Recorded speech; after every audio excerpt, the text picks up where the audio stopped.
These my dollars make it hurt.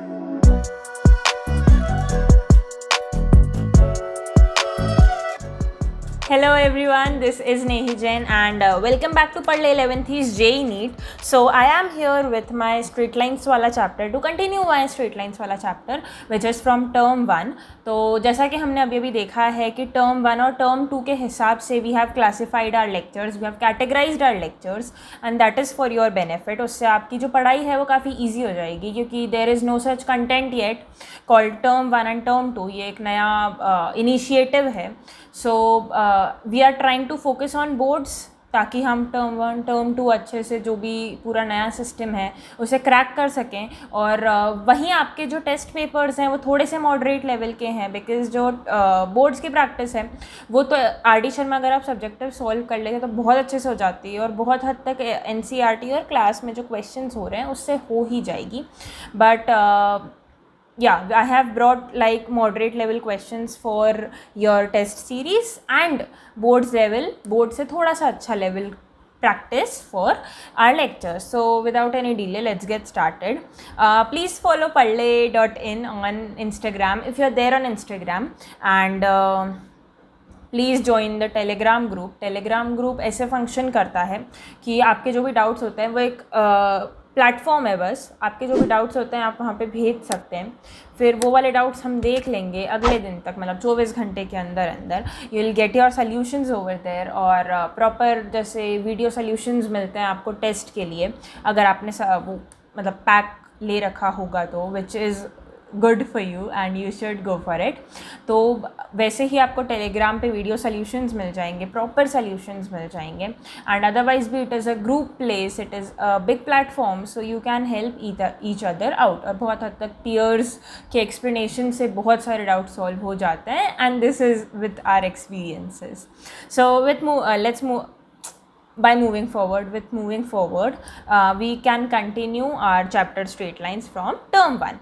तो जो मैंने पिछली क्लास तक चीज़ें करवाई थी वो हमारी एक्सरसाइज 10.1 जो है NCERT की वहाँ तक हमने कंप्लीट कर लिया था. तो आज जो मैंने सबसे पहली क्लास में बात बोली थी कि what is coordinate geometry. Coordinate geometry algebraically हम जो भी पढ़ते हैं उसको कोऑर्डिनेट प्लेन पे रिप्रेजेंट करने का बस एक तरीका है. तो अब हम बहुत हद तक 2D ज्योमेट्री तो जानते हैं, 2D कोऑर्डिनेट प्लेन्स और कोऑर्डिनेट ज्योमेट्री, एक पॉइंट x, y क्या होता है ये हम अच्छे से जानते हैं. तो अलजेब्रिकली हम लिख देंगे x is equal to h, y is equal to k और इधर हम पॉइंट लिख देंगे h, k. सो ये हमने कर लिया अलजेब्रिक और ज्योमेट्रिकल मेथड को इंटर कन्वर्ट. अब लाइन क्या होती है ये हम बहुत टाइम से जानते हैं, ये तो शायद हम KG से या फर्स्ट स्टैंडर्ड से जानते हैं कि this is a straight line, मतलब this is not really straight, this is a straight line. So इस स्ट्रेट लाइन को ये तो मैंने आपको बना के बता दी कि स्ट्रेट लाइन क्या होती है. अब मैं लिख के कैसे बता सकती हूँ कि ये स्ट्रेट लाइन क्या होती है. तो हम एक्सरसाइज 10.1 जो है जो स्लोप ऑफ लाइन के बारे में थी, बहुत सारे उसमें टेस्ट थे कि आप कैसे कुछ ज्योमेट्रिकल चीज़ों को टेस्ट कर सकते हैं, वेरीफाई कर सकते हैं. वो हमने एक्सरसाइज 10.1 के अंदर देखा था and I hope we have given you a lot of time between these lectures. So I hope that you have completed your exercise 10.1 thoroughly. आप जो एग्जाम्पलर है वो भी रेफ़र कर रहे होंगे and please refer some references along with this तो that will be super enough, मतलब you won't need anything more than that. तो अब उसके बाद जब मैं एक्सरसाइज 10.2 पे आती हूँ तो बस अभी हाल जो मैंने कहा कि ये है मेरा कोऑर्डिनेट प्लेन जिसमें call this as a line. Okay, so this is a straight line और मुझे अलजेब्रिकली इस लाइन को लिखना भी आता ही नहीं है. तो ना बस हम अलजेब्रिकली एक लाइन को, ग्राफिकल लाइन को लिखते कैसे हैं वो सीखने वाले हैं, पर मैं इस ही लाइन की, ये जो लाइन दी गई है एग्जैक्टली इस यूनिक लाइन की एक इक्वेशन भी बना सकती हूँ. मतलब जब मैं आपको बस एक इक्वेशन लिख के दूँगी विदाउट दिस डायग्राम तो भी आप उस इक्वेशन को देखकर इस डायग्राम तक खुद पहुंच जाएंगे. वो पावर होगी हमारी इक्वेशंस में, स्ट्रेट लाइन की जो इक्वेशन आज हम सीखने वाले हैं उनमें. तो यहाँ पे ऐसी कौन सी चीज़ें हैं जो इस लाइन को यूनिक बना रही है? हमने पिछली क्लास में बहुत सारी चीज़ें पढ़ ली थी, आज हम और गेस वर्क करेंगे और एक लाइन किन टर्म्स के बेसिस पे हम बना सकते हैं वो हम देखेंगे। मतलब हम कौन से वेरिएबल्स डालें जिससे मुझे ये यूनिक इक्वेशन मिल जाए। मेरा पॉइंट ही बस इतना है कि मुझे एक यूनिक इक्वेशन चाहिए जो बस इस स्ट्रेट लाइन की हो। x is equal to something, y is equal to something, ऐसा बस एक ही पॉइंट एग्जिस्ट करता है पूरे कोऑर्डिनेट प्लेन पे। तो हम जब अलजेब्रिकली कुछ लिखें तो हम ग्राफिकली एकदम एक्यूरेट प्रिसाइज पॉइंट पर पहुंच जाए, हमें ऐसी एक इक्वेशन चाहिए है। तो अब इसमें ऐसे यूनिक फैक्टर्स हैं ही क्या? अभी मेरा क्वेश्चन है कि इस लाइन में कौन से यूनिक फैक्टर्स हैं। एक मैं कह सकती हूँ कि इसका स्लोप, इस स्लोप के साथ मुझे और लाइंस मिल सकती हैं जो ये वाला स्लोप फॉर्म कर रही होंगी, ठीक है। लेकिन मतलब ये जो एंगल है उससे जो मेरा tan थीटा आएगा वो tan थीटा इस कोऑर्डिनेट प्लेन पे दो लाइंस का आ सकता है। लेकिन अब हमें और ऐसे यूनिक फैक्टर्स ढूंढने हैं जिसके कॉम्बिनेशन से हम एक यूनिक इक्वेशन बना लें। तो और ऐसे कौन से पॉइंट्स दिखते हैं? या तो हम इस लाइन पे कुछ 2-3 पॉइंट्स देख लें, तो किन्हीं भी 3 पॉइंट से या 2 पॉइंट से गुजरने वाली लाइन तो यूनिक ही होगी ना। यू कैन नॉट हैव एक पॉइंट ये है और एक पॉइंट ये है, तो इन दोनों पॉइंट्स के बीच में से निकलने वाली लाइंस कितनी हो सकती है? एक तो ये हो गई, ये सिर्फ इससे निकल रही है, ये सिर्फ इससे निकल रही है, तो कोई भी 2 पॉइंट्स के बीच में से निकलने वाली लाइन तो यूनिक होगी,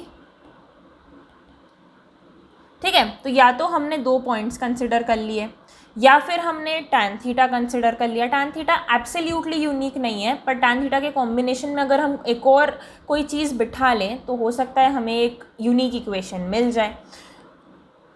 फिर मुझे ऐसा लग रहा है कि ये जो यहाँ से इसका डिस्टेंस है लाइन का और जो ये वाला डिस्टेंस है ये एकदम यूनिक बैठ रहा है इस लाइन का।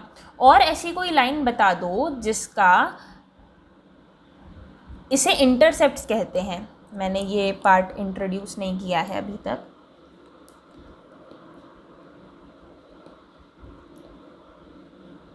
If this is a line, तो वो लाइन y एक्सिस को जिस डिस्टेंस पे कट कर रही है, मैं कह रही हूँ वो लाइन y एक्सिस को जिस डिस्टेंस पे कट कर रही है, it is called y intercept. और सिमिलरली ये वाला सेक्शन हो जाएगा मेरा x इंटरसेप्ट। तो अब अगर मेरा y इंटरसेप्ट है सपोज 3 और मेरा x इंटरसेप्ट है 4, तो 3 और 4 यही x और y इंटरसेप्ट मुझे कितनी जगह पे मिल सकता है? ये एब्सोल्यूट वैल्यूज़ हैं, ठीक है, ये डिस्टेंस है। मैं इन कोऑर्डिनेट्स की बात नहीं कर रही हूँ। I am not saying 0,4 and 3,0। I am saying intercepts की वैल्यू ये है, मतलब ये डिस्टेंस है। तो मुझे ये सेम इंटरसेप्ट्स इस तरह की एक लाइन में मिल सकते हैं, इस तरह की एक लाइन में भी मिल सकते हैं और इस तरह की एक लाइन में मिल सकते हैं। मतलब जब मैं स्लोप देख रही हूँ तो मेरे को 2 पॉसिबल लाइन मिलेगी। अगर मैं इंटरसेप्ट देख रही हूँ तो मुझे 4 पॉसिबल लाइन्स मिलेगी। अगर मैं कोई भी 2 पॉइंट्स देख रही हूँ तो मुझे एक यूनिक लाइन मिल जाएगी। और अगर मैं ये वाले पॉइंट्स देख रही हूँ, ये वाले पॉइंट्स, ठीक है, इंटरसेप्ट वाले पॉइंट्स, मतलब अगर मैं इंटरसेप्ट के कोऑर्डिनेट्स देख रही हूँ तो मुझे कितनी, फिर भी एक यूनिक लाइन मिल जाएगी। तो ऐसे कुछ फैक्टर्स को हम यूज़ करेंगे और इक्वेशन, स्ट्रेट लाइन की इक्वेशन लिखने के कुछ तरीके डिराइव करेंगे। तो यहाँ पे हम कुछ तरीके फाइंड करेंगे एक लाइन को यूनिकली लिखने के। तो वो इन्हीं फैक्टर्स को यूज़ करके बहुत सारे तरीके बन सकते हैं। तो एक तरीका मैं कह देती हूँ स्लोप इंटरसेप्ट फॉर्म, क्योंकि इन दोनों को कंबाइन करके हम एक यूनिक लाइन बना सकते हैं। दूसरा तरीका है पॉइंट स्लोप फॉर्म।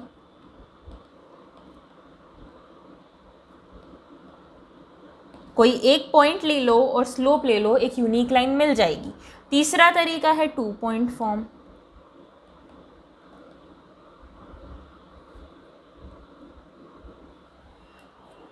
फिर मेरा चौथा तरीका है intercept form.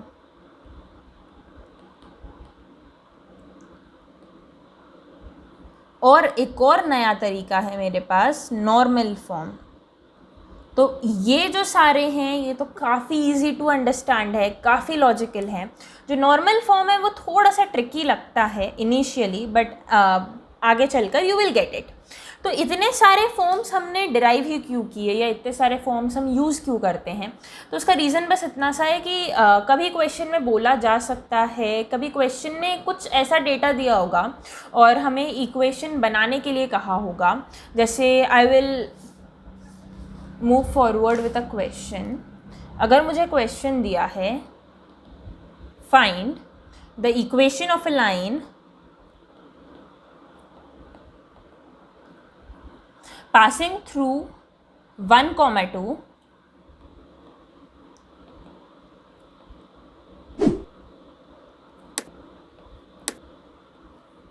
if the x-intercept is twice the y-intercept।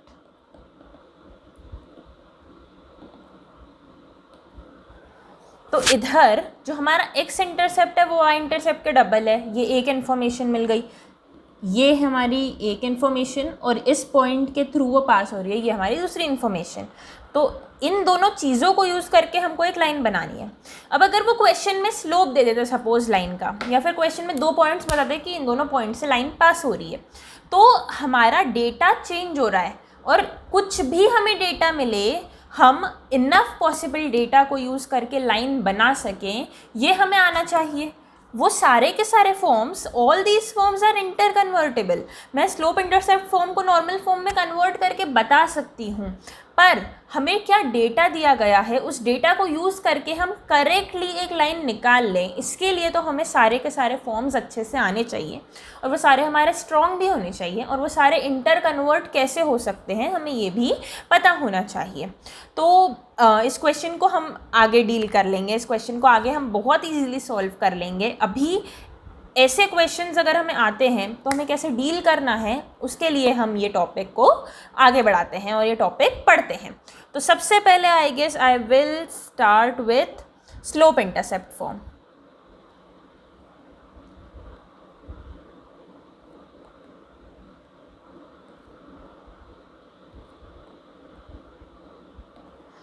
तो स्लोप इंटरसेप्ट फॉर्म, जैसा कि नेम सजेस्ट्स,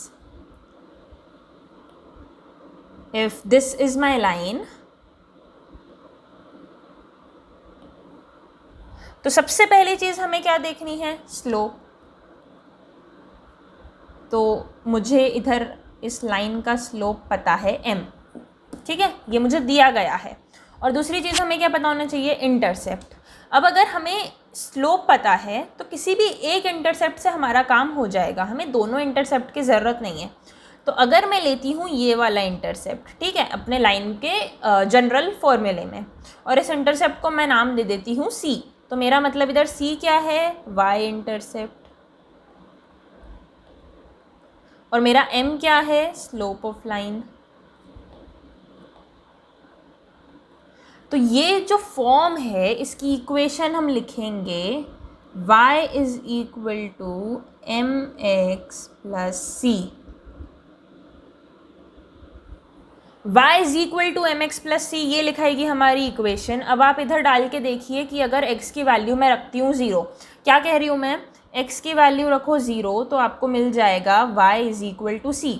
अब हम इस लाइन के साथ कंफर्म करके देख लेते हैं, अगर x 0 है तो y की क्या वैल्यू है, बहुत बढ़िया, y की वैल्यू 0, c ही तो है, मतलब y के कोऑर्डिनेट 0, c ही तो हैं। तो जब x 0 है तो y की वैल्यू है मेरी c। अब अगर मैं y 0 डालती हूँ तो x की वैल्यू क्या आ रही है, x की वैल्यू आ रही है -c/m।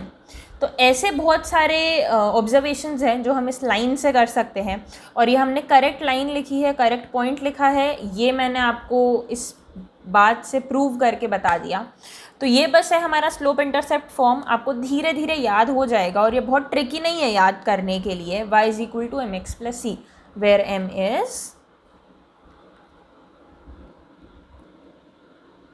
Slope of line and c is y intercept.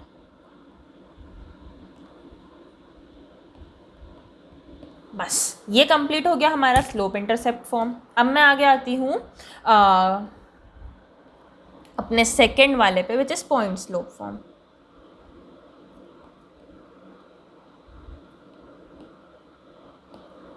ठीक है, तो पॉइंट स्लोप फॉर्म के लिए मैं फिर से ड्रॉ तो करना ही है।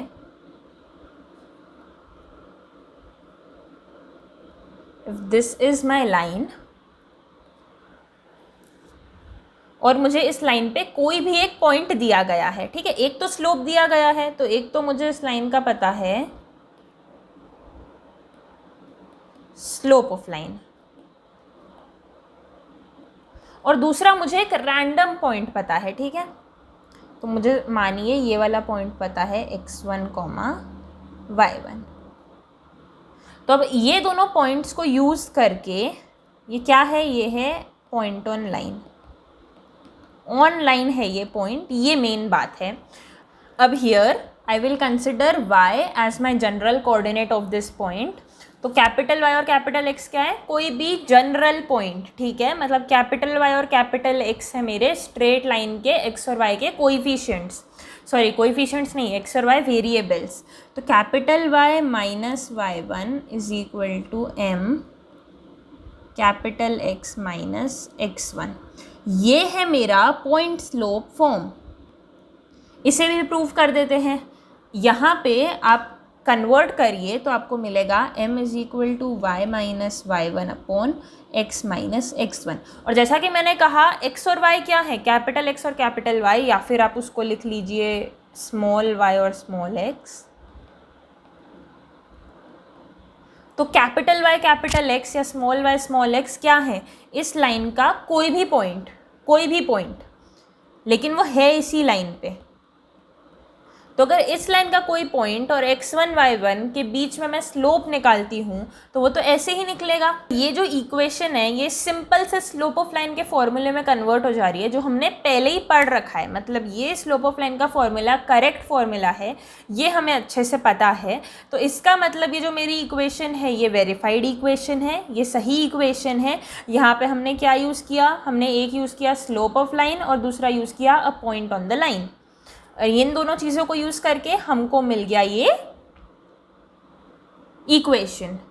तो यहाँ पे मैं लिख देती हूँ कौन सी चीज़ क्या है। y माइनस y1 में मेरा जो y1 है ये पॉइंट ऑन लाइन है और जो m है ये स्लोप ऑफ लाइन है। इसके बाद अब मैं बढ़ती हूँ मेरे थर्ड तरीके पे, विच इज़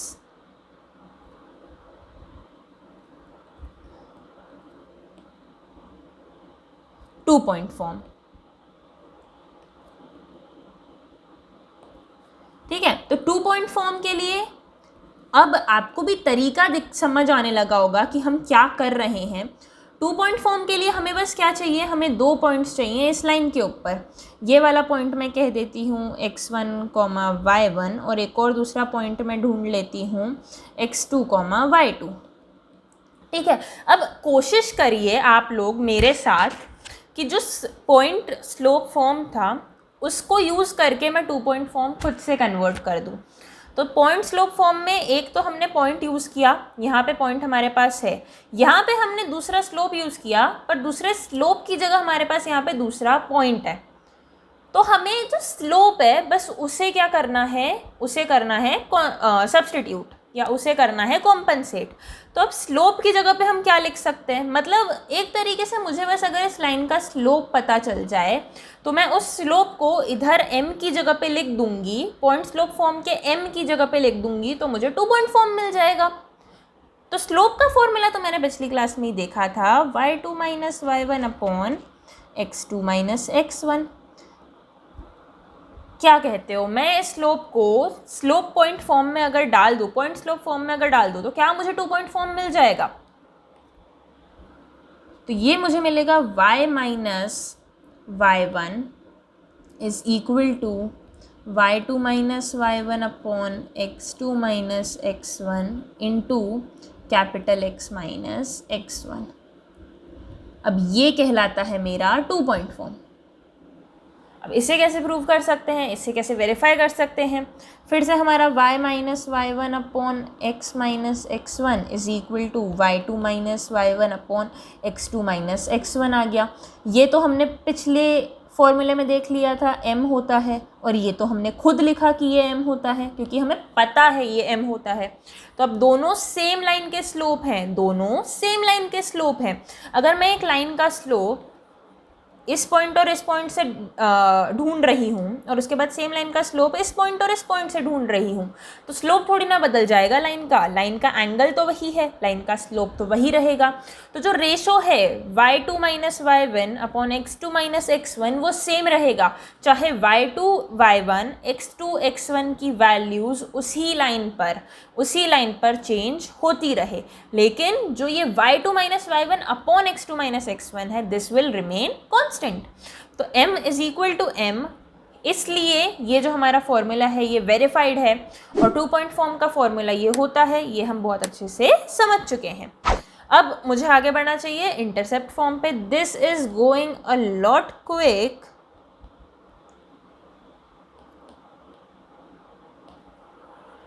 बट जैसे हम इस पे क्वेश्चन करेंगे तो आपको भी समझ आ जाएगा कि this is going quick, but ये उतना ही ज़्यादा सरल है और उतना ही ज़्यादा इजी है।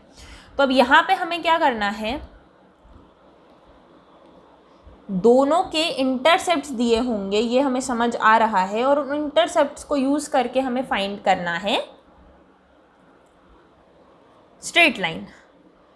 अब सबसे पहले मैं मान लेती हूँ इंटरसेप्ट x वाला है a,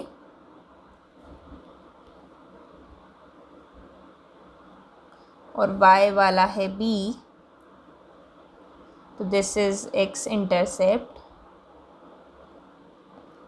and this is y intercept. ठीक है, अब अगर इसी इंटरसेप्ट को मैं यूज़ करती हूँ और यहाँ पे पॉइंट मैं बनाती हूँ a,0 और यहाँ का पॉइंट मैं बनाती हूँ 0,b, और फिर मैं 2 पॉइंट फॉर्म की जो इक्वेशन थी उसमें x1 y1 को रिप्लेस कर देती हूँ 0,b से, और x2 y2 को रिप्लेस कर देती हूँ a,0 से, तो क्या मुझे इंटरसेप्ट फॉर्म मिल जाएगा? मेरे हिसाब से तो मिल जाएगा। साथ में हम करके देख लेते हैं। तो मुझे मिलेगा y minus 0 is equal to minus B by A into X minus 0। ठीक है, फिर से कैपिटल X और कैपिटल Y कोई भी जनरल पॉइंट है इसी लाइन के ऊपर लाई करने वाले। तो अब अगर इसको मैं अच्छे से सॉल्व करती हूँ तो मुझे मिल जाएगा ay plus bx is equal to ab। और अगर मैं इसे एक प्रॉपर फॉर्मेट में लिखती हूँ तो मुझे मिल जाएगा x by A plus Y by B is equal to 1। x by A plus Y by B is equal to 1, ये मुझे मिल गई मेरी लाइन। और इसे वेरीफाई करने के लिए हम अगर x की जगह पे 0 डालेंगे तो हमें y मिल जाएगा b, और y की जगह पे 0 डालेंगे तो हमें x मिल जाएगा a। और यहीं से हमने किया था हमारा क्वेश्चन स्टार्ट, यही हमें गिवन डेटा था a 0,b और a,0। तो ये मुझे मिल गया इंटरसेप्ट फॉर्म। इंटरसेप्ट फॉर्म को जब मैं कन्वर्ट करती हूँ 2 पॉइंट फॉर्म में तो मुझे ये इस तरह की इक्वेशन मिलेगी। फिर 2 पॉइंट फॉर्म को जब मैं स्लोप पॉइंट फॉर्म में कन्वर्ट करती हूँ तो मुझे ऐसी कुछ इक्वेशन मिलेगी। स्लोप पॉइंट फॉर्म को भी मैं स्लोप इंटरसेप्ट फॉर्म में कन्वर्ट कर सकती हूँ। यहाँ पे हमने बस जो c है उस c को रिप्लेस कर दिया capital X minus x1 upon y1 से। ठीक है, तो ये सारे के सारे फॉर्म्स इंटर कन्वर्टेबल हैं। और अब हम बढ़ते हैं हमारे 5th फॉर्म पे विच इज़ नॉर्मल फॉर्म। अब नॉर्मल फॉर्म क्या चीज़ है, नॉर्मल फॉर्म को लेकर मैंने कुछ भी अभी तक नहीं समझाया है, so we will invest our time on the normal form. तो सबसे पहले मैं क्या करती हूँ, मैं ओरिजिन से एक नॉर्मल ड्रॉप करती हूँ. नॉर्मल मतलब क्या होता है, परपेंडिकुलर. Normal is perpendicular. तो मैं ओरिजिन से एक परपेंडिकुलर ड्रॉप करूँगी मेरी लाइन के ऊपर. ये परपेंडिकुलर तो नहीं है, हाँ, दिस सीम्स लाइक परपेंडिकुलर. और ये मेरा मैंने बना दिया ओरिजिन से एक नॉर्मल. किससे बनाया, ओरिजिन से बनाया. ये है मेरी लाइन. तो ओरिजिन से एक परपेंडिकुलर बनाया लाइन के ऊपर. अब इस परपेंडिकुलर डिस्टेंस को मैं कह देती हूँ p. ये जो मेरा डिस्टेंस है ये है p. और एक और एंगल हम ये वाला एंगल कंसिडर करेंगे, और इस एंगल को एनसीईआरटी में ओमेगा कहा है, इसलिए मैं भी ओमेगा कह रही हूँ. ओमेगा का ऐसा सिंबल होता है, दिस इज ओमेगा. ठीक है. तो ये जो ओमेगा एंगल है और ये जो p परपेंडिकुलर है, ये दोनों पैरामीटर्स को यूज़ करके हम ये वाली इक्वेशन लिखेंगे. अब हमें किसी नए तरीके से तो अभी इक्वेशन लिखना आती नहीं है. हमने जो भी पिछला तरीका समझा है, सीखा है, उसे इसमें कन्वर्ट करेंगे या इसको उसमें कन्वर्ट करेंगे और हमारा इक्वेशन बनाएंगे खुद से. ठीक है, ये तय रही बात. अब यहाँ पर ये वाला एंगल मेरा ओमेगा है, ये डिस्टेंस p है. ये दोनों चीज़ें गिवन है, ये दोनों चीज़ें हमें पता है. ठीक है, नो डाउट अबाउट दिस. इसे ढूंढना हमारी ज़रूरत अभी नहीं है. तो आप लोग मुझे ये बताइए कि अगर ये एंगल ओमेगा है तो ये एंगल कितना होगा. ये एंगल होगा 90 माइनस ओमेगा. और ये एंगल कितना होगा, ये एंगल होगा 180 माइनस 90 माइनस ओमेगा, मतलब 90 प्लस ओमेगा. तो इस लाइन का जो स्लोप है वो स्लोप है tan ऑफ 90 प्लस ओमेगा.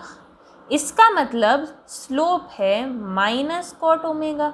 क्या है minus cot omega, minus cot omega is the m of this line, is the slope of this line. अब हमने फिजिक्स में प्रोजेक्शन पढ़े हैं. ये मेरा एक ट्रायंगल में अगर मानती हूँ तो this side is my hypotenuse, this side is my hypotenuse.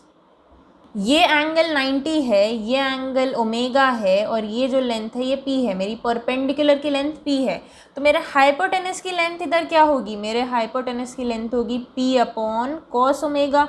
देखिए p अपॉन कॉस ओमेगा का जब मैं ये वाला प्रोजेक्शन लूँगी तो मुझे क्या मिल जाएगा, तो मुझे मिल जाएगा p, मेरी p लाइन मिल जाएगी मुझे, क्योंकि p upon cos omega into cos omega.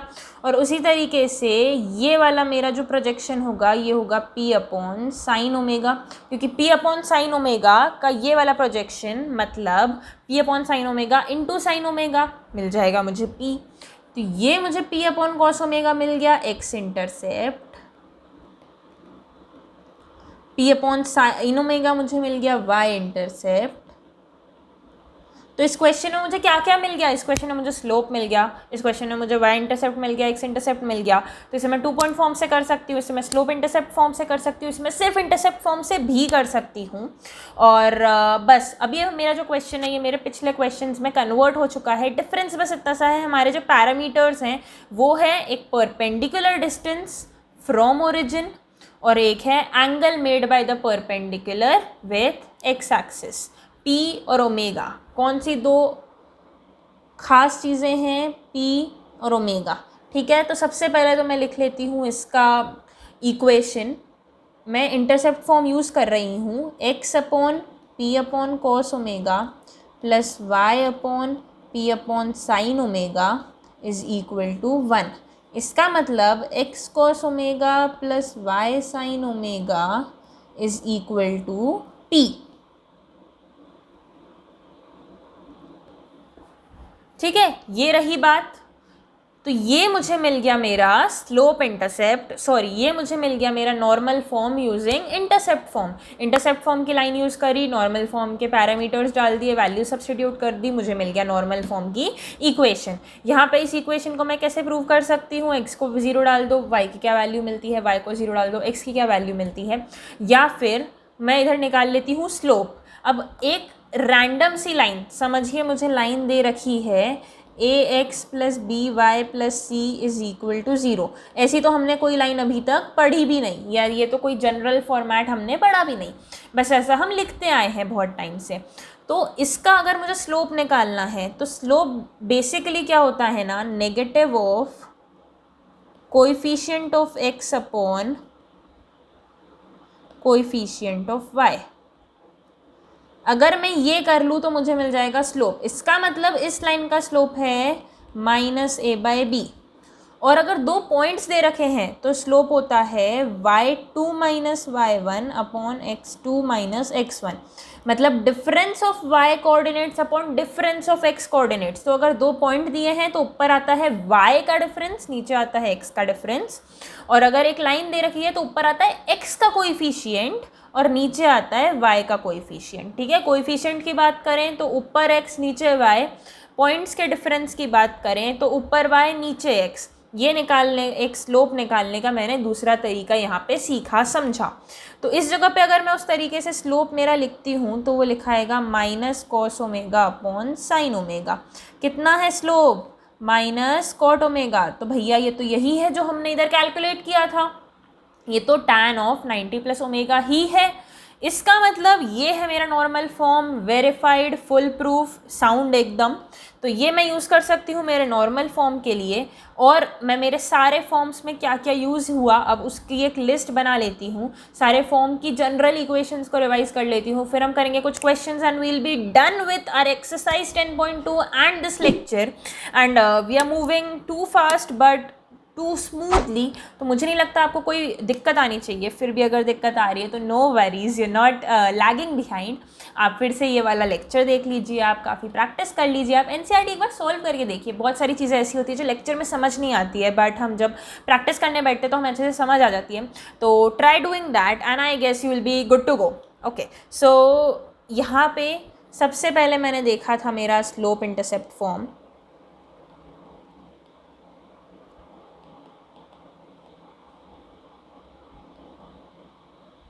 जिसमें मैंने स्लोप यूज़ किया m, इंटरसेप्ट यूज़ किया c और मेरी जनरल इक्वेशन थी y is equal to mx plus C. दूसरा मैंने यहाँ पे देखा पॉइंट स्लोप फॉर्म, जहाँ पे मैंने पॉइंट यूज़ किया x1, y1, स्लोप यूज़ किया m और मेरी जनरल इक्वेशन थी y minus y1 is equal to m times x minus x1। तीसरा मेरा फॉर्मेट था आई गेस 2 पॉइंट फॉर्म, जहाँ पे मैंने दो पॉइंट्स यूज़ किए, एक था x1, y1 और दूसरा था x2, y2। और मेरी लाइन बनी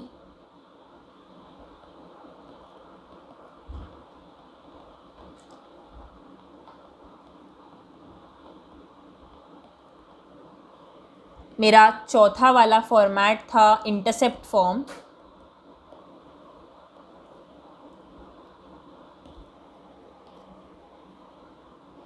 यहाँ पे मैंने दो इंटरसेप्ट यूज़ किए, एक्स इंटरसेप्ट और Y intercept. My X intercept was A, Y intercept was B. तो मेरी लाइन बनी X upon A plus Y upon B is equal to 1। My fifth format was normal form, जहाँ पे मैंने एक use किया perpendicular distance from origin which is P, और दूसरा मैंने यूज़ किया angle made by perpendicular and x axis which was omega. और ये मेरी लाइन आई थी x cos omega plus y sine omega is equal to 1। ये हो गए मेरे पांचों फॉर्मेट। ये मुझे मिल गई मेरी स्ट्रेट लाइन की इक्वेशन, बहुत सरल, बहुत सिंपल, और it was quite straight forward. इस पेज का आप स्क्रीनशॉट ले लीजिए, इसे अपने नोटबुक में, अपने शॉर्ट हैंड नोटबुक में, या फिर पेज पे लिख के सामने चिपका दीजिए and this will be enough. Now I will give you some practice questions और उससे हम आज के क्लास का एंड करेंगे. तो सबसे पहला क्वेश्चन तो वही है जो मैंने लेक्चर के स्टार्टिंग में बताया था. Find the equation of line passing through the point 1, 2, passing through this point and the x intercept is twice the y intercept. My second question is find the equation of line passing through 4, -3 and sum of intercept is given 5. मेरा third question would be find equation of line through 3, 4 and sum of intercept is 14.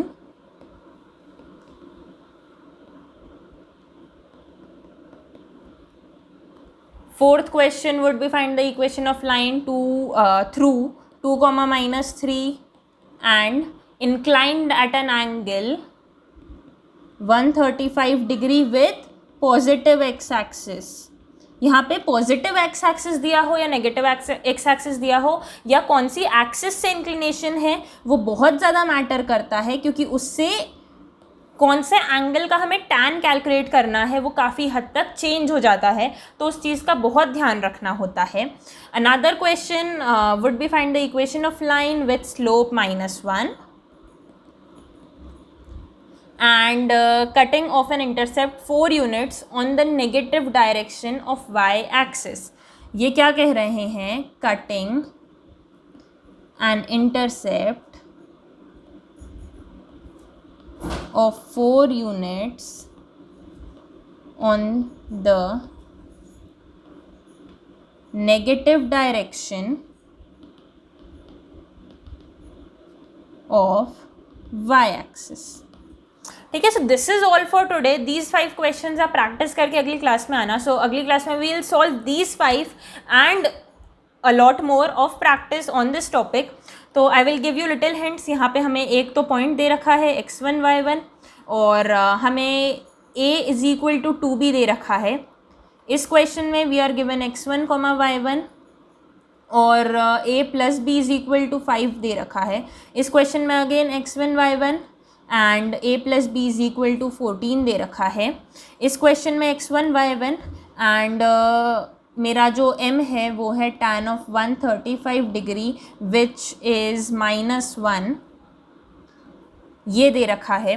और अगले question में directly m दे रखा है और cutting an intercept of 4 units on the negative direction of y axis. इसका मतलब ये जो लाइन है वो ऐसी है. दिस इज़ माई 135 डिग्रीज़ का एंगल और ये है मेरे 4 units on the negative direction of Y axis. तो ये 5 क्वेश्चन की प्रॉपर हिंट्स हो गई. आई गेस बस अब अगली क्लास में मैं इनके आंसर्स, इनकी आंसर इक्वेशंस बता दूंगी. We'll move forward with a lot of practice and we'll move forward towards completing the chapter. So I hope we're done here. So good to take care and peace out.